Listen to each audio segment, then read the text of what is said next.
স্বাধীনতার ঘোষক হিসেবে এখন জিয়াউর রহমানকে বাদ দিয়ে দিয়েছেন জামায়াতে ইসলাম। জামায়াতে ইসলাম সাম্প্রতিক একটা স্টোরি তৈরি করেছেন জুলাই যোদ্ধাদের নিয়ে, বাংলাদেশ নিয়ে, যেখানে 1947 সাল থেকে 2024 সাল পর্যন্ত বিভিন্ন ঘটনা চিত্রায়িত করেছেন। তো সেখানে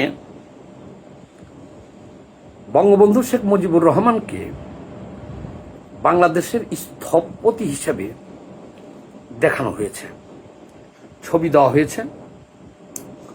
তার ঐতিহাসিক 7ই মার্চের ভাষণ দেখানো হয়েছে, কিন্তু জিয়াউর রহমানকে স্বাধীনতার ঘোষক হিসেবে স্বীকৃতি দেওয়া হয় নাই। সেই জায়গাতে তারা কিছু দেখায় নাই।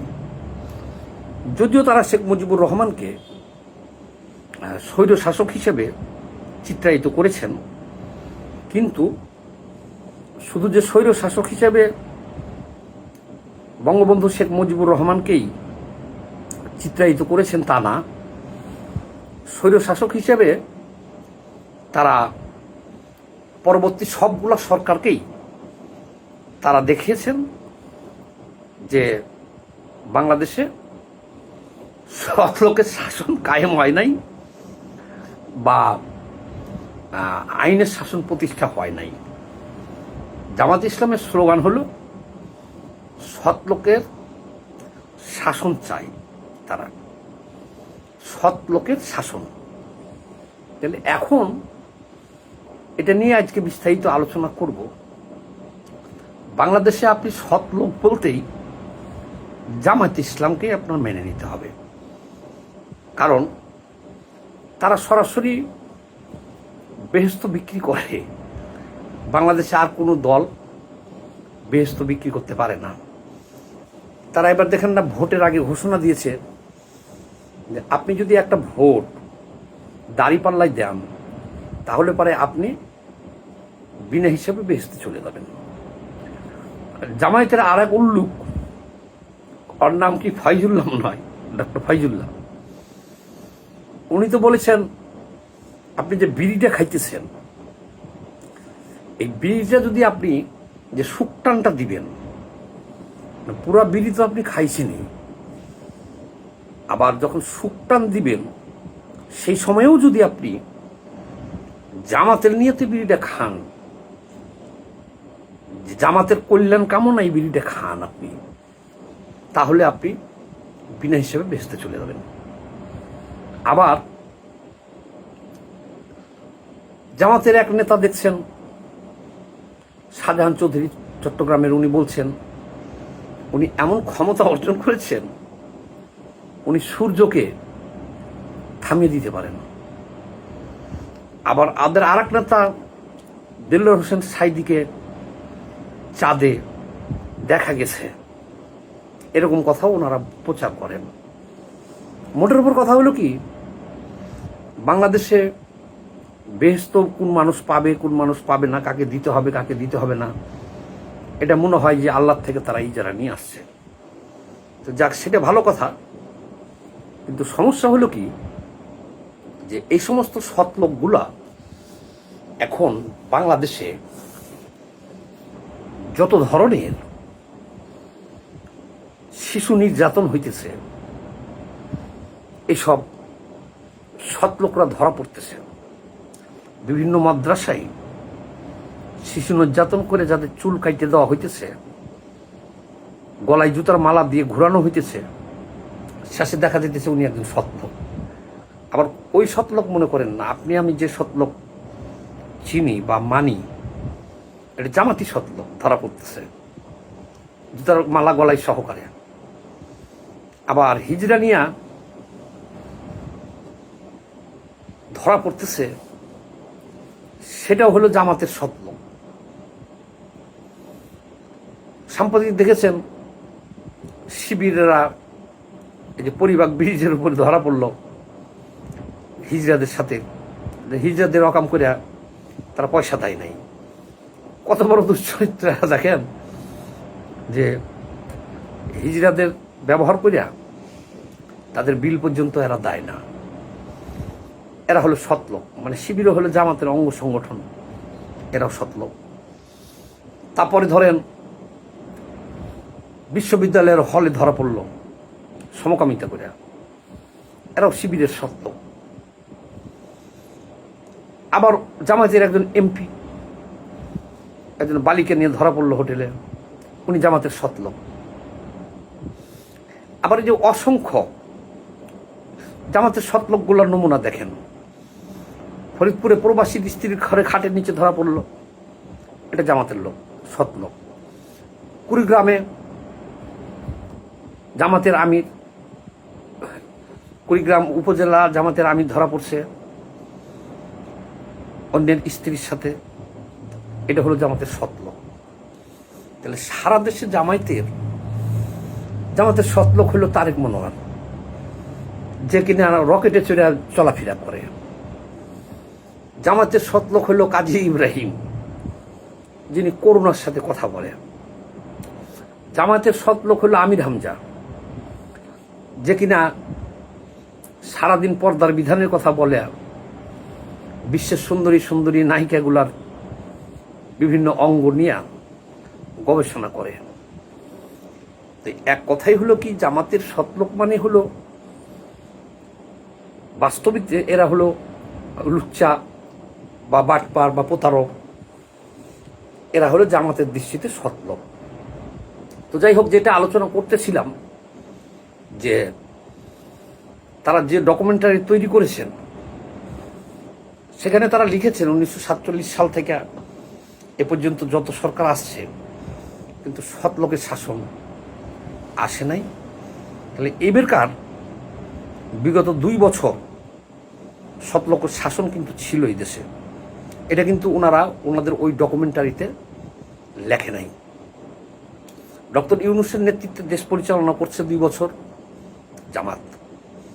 এই সময়ে আমরা কি দেখেছি, বাংলাদেশে যত ভাস্কর্য আছে,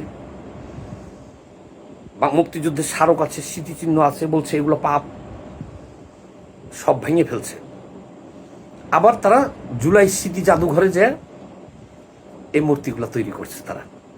এ হলো জামাতি সৎলোকের নমুনা, যে মুক্তিযুদ্ধের স্মৃতিচিহ্ন যেগুলো ছিল সেগুলোকে বলতেছে মূর্তি বা হারাম, ভেঙে ফেললো সারা দেশের। আর জুলাই জাদুঘরের ভিতরে অসংখ্য মূর্তি তারা তৈরি করলো, এরা হলো জামাতি সৎলোক। অর্থাৎ আপনার আমার জন্যে যেগুলো জায়েজ না ওরা প্রচার করবে, সেগুলো কিন্তু তাদের জন্য জায়েজ আছে। আচ্ছা, তাহলে এবার আসেন সে ডকুমেন্টারির কথাই বলি। 54 বছর ধরে বিতর্ক চলতেছে আওয়ামী লীগ বিএনপির মাঝে, এবং সেই বিতর্কে এখন বিতর্ক সারা জাতির 2 ভাগে বিভক্ত। আওয়ামী লীগ বলে যে স্বাধীনতার ঘোষক জিয়াউর রহমান নয়, জিয়াউর রহমান বঙ্গবন্ধুর নির্দেশে স্বাধীনতার ঘোষণা পাঠ করেছে, তিনি শুধুমাত্র পাঠক। যেমন সংবাদ পাঠ করে যিনি, তার তো কোনো মূল্য নাই, সংবাদ তিনি লেখেও না বা প্রচারও করে না, শুধু পাঠ করে। আওয়ামী লীগ বলতে চাই এটাই, যে জিয়াউর রহমান হলো সংবাদ পাঠক বা স্বাধীনতার ঘোষণা পাঠকারী। কিন্তু বিএনপি এটা মানতে রাজি নাই। বিএনপি 54 বছর ধরে লড়াই করতেছে স্বাধীনতার ঘোষক। তাদের অন্যতম স্লোগান স্বাধীনতার ঘোষক জিয়া, লও লও লও সালাম। তাহলে এবারকার জামাতে যে কামটা করছে দেখেন, জামাত যে একটা যুদ্ধ অপরাধী দল, 1971 সালে তাদের বিরুদ্ধে অভিযোগ আছে নেগেটিভ, তারা 30 লক্ষ এদেশের মানুষ হত্যায় জড়িত পাকিস্তানি বাহিনীর সাথে, তারা 3 লক্ষ মা বোন ধর্ষণের সাথে জড়িত, লুণ্ঠন, অগ্নিসংযোগ, গণহত্যা, বুদ্ধিজীবী হত্যার সাথে তারা জড়িত। সেই কারণে কিন্তু তারা যে ডকুমেন্টারিটা তৈরি করেছে, সেই ডকুমেন্টারিতে 71 সালে জামায়াতের কি ভূমিকা ছিল এ কথা তারা লেখে নাই। তারা তো এটাও বলতে পারত জামাতি মুক্তিযুদ্ধ করেছে বা জামাতের সবাই হলো মুক্তিযোদ্ধা, কিন্তু না, তারা 1947 সাল থেকে 2024 সাল পর্যন্ত যে একটা ডকুমেন্টারি তৈরি করেছে এবং সেই ডকুমেন্টারিটা দেখানো হচ্ছে বিরোধী দলীয় নেতা যে বাড়ি, আমি তো মনে করি এই বাড়িটাই অপবিত্র করে ফেলাইছে। জামায়াতের আমির শফিকুর রহমান যে বাড়িতে এখন থাকতেছে, আগে বেগম যে এক সময় ছিল বিরোধী দলীয় নেত্রী হিসেবে মিন্টু রোডের, তো সেইখানে এই ডকুমেন্টারিটা প্রদর্শনীর ব্যবস্থা করা হয়েছে। তাহলে সেইখানে যে জামায়াতে ইসলাম বাংলাদেশের রাজনীতি করার অনুমতি পাইছে জিয়াউর রহমানের কাছ থেকে, গোলাম আজম নাগরিকত্ব ফিরে পাইছে, গোলাম আজম একলা না, গোলাম আজম সহ জামায়াতের অনেকেই নাগরিকত্ব ফিরে পাইছে, দেশের রাজনীতি করার অনুমতি দিচ্ছে জিয়াউর রহমান। তারপরে বেগম জিয়া তাদেরকে 36 বছর এক জোটে একসাথে রেখা শেল্টার দিয়া এদেশে তাদেরকে হৃষ্টপুষ্ট করেছে।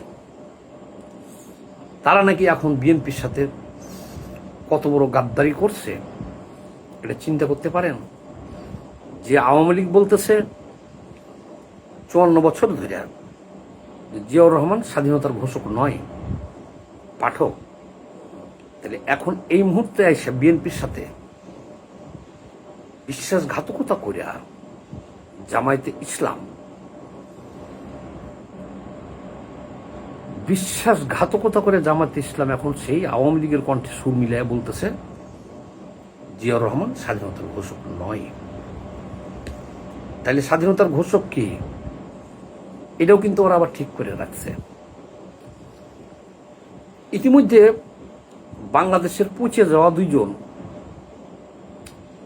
মুক্তিযোদ্ধাকে তারা দেখেন, অনেক মুক্তিযোদ্ধাই আছে তারা কিন্তু লোভ লালসের কারণে বিক্রি হয়ে যায়, তারা মুক্তিযোদ্ধা থাকে না, রাজাকার হয়ে যায়। কেউ তারা রাজাকার কেন, আরো ইতর বা আরো নিচেও কিছু হইতেও তাদের আপত্তি নাই যদি তারা টাকা পয়সা এবং সুযোগ সুবিধা পায়, তাহলে আরো নিচে যাইতে তাদের কোনো রাজি নাই,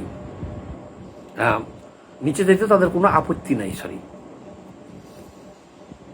ওনারা মেজর আখতারুজ্জামানকে দলে নিয়েছেন, উনি একজন মুক্তিযোদ্ধা, বিএনপিতে ছিল, বিএনপি থেকে বহিষ্কৃত হয়েছে, জামায়াত ইসলাম নিচ্ছে।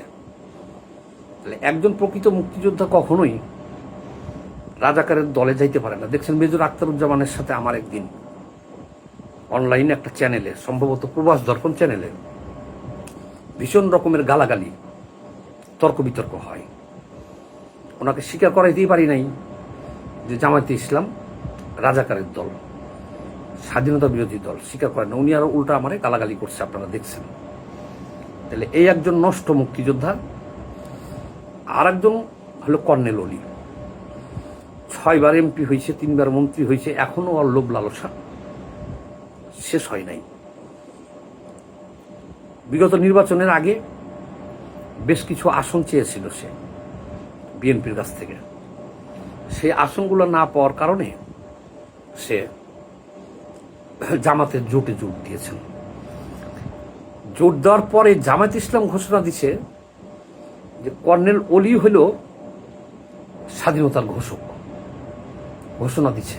জাতিকেও শুনি নেই আমরা। তাহলে এখন তারা যে ডকুমেন্টারি তৈরি করেছে সেখানেও কিন্তু ওই ঘোষকের স্থানটা ফাঁকা রাখছে। আমার মনে হয় যে সেখানটাই তারা এই কর্নেল অলির নাম ঘোষণা করবে যে কর্নেল অলি হলে স্বাধীনতার ঘোষক। আর যাই হোক, আর একটা ভিডিও আমি করব। জামায়াতের আমির দেখেন থাপ্পড় মারছে সচিবালয় ঘেরাও করতে যেয়া। ওনার নামও হলো, যাকে মারছে এমপি শফিকুল ইসলাম মাসুদ। শফিকুল ইসলাম মাসুদের গালে যে থাপ্পড় মারছে সেটা নিয়ে একটা ভিডিও হবে। আমার ইউটিউব চ্যানেল আব্দুস সামাদ সুজন, এই চ্যানেলেও ভিডিওটা যাবে। আপনারা একটু সবাই ওই চ্যানেলটা শেয়ার করে দিন, এই চ্যানেলটা একটু সাবস্ক্রাইব করে দিন, আর এই ভিডিওটা একটু বেশি বেশি করে শেয়ার করেন ফেসবুকে যারা আছেন বন্ধুরা। সবাই ভালো থাকবেন, ধন্যবাদ।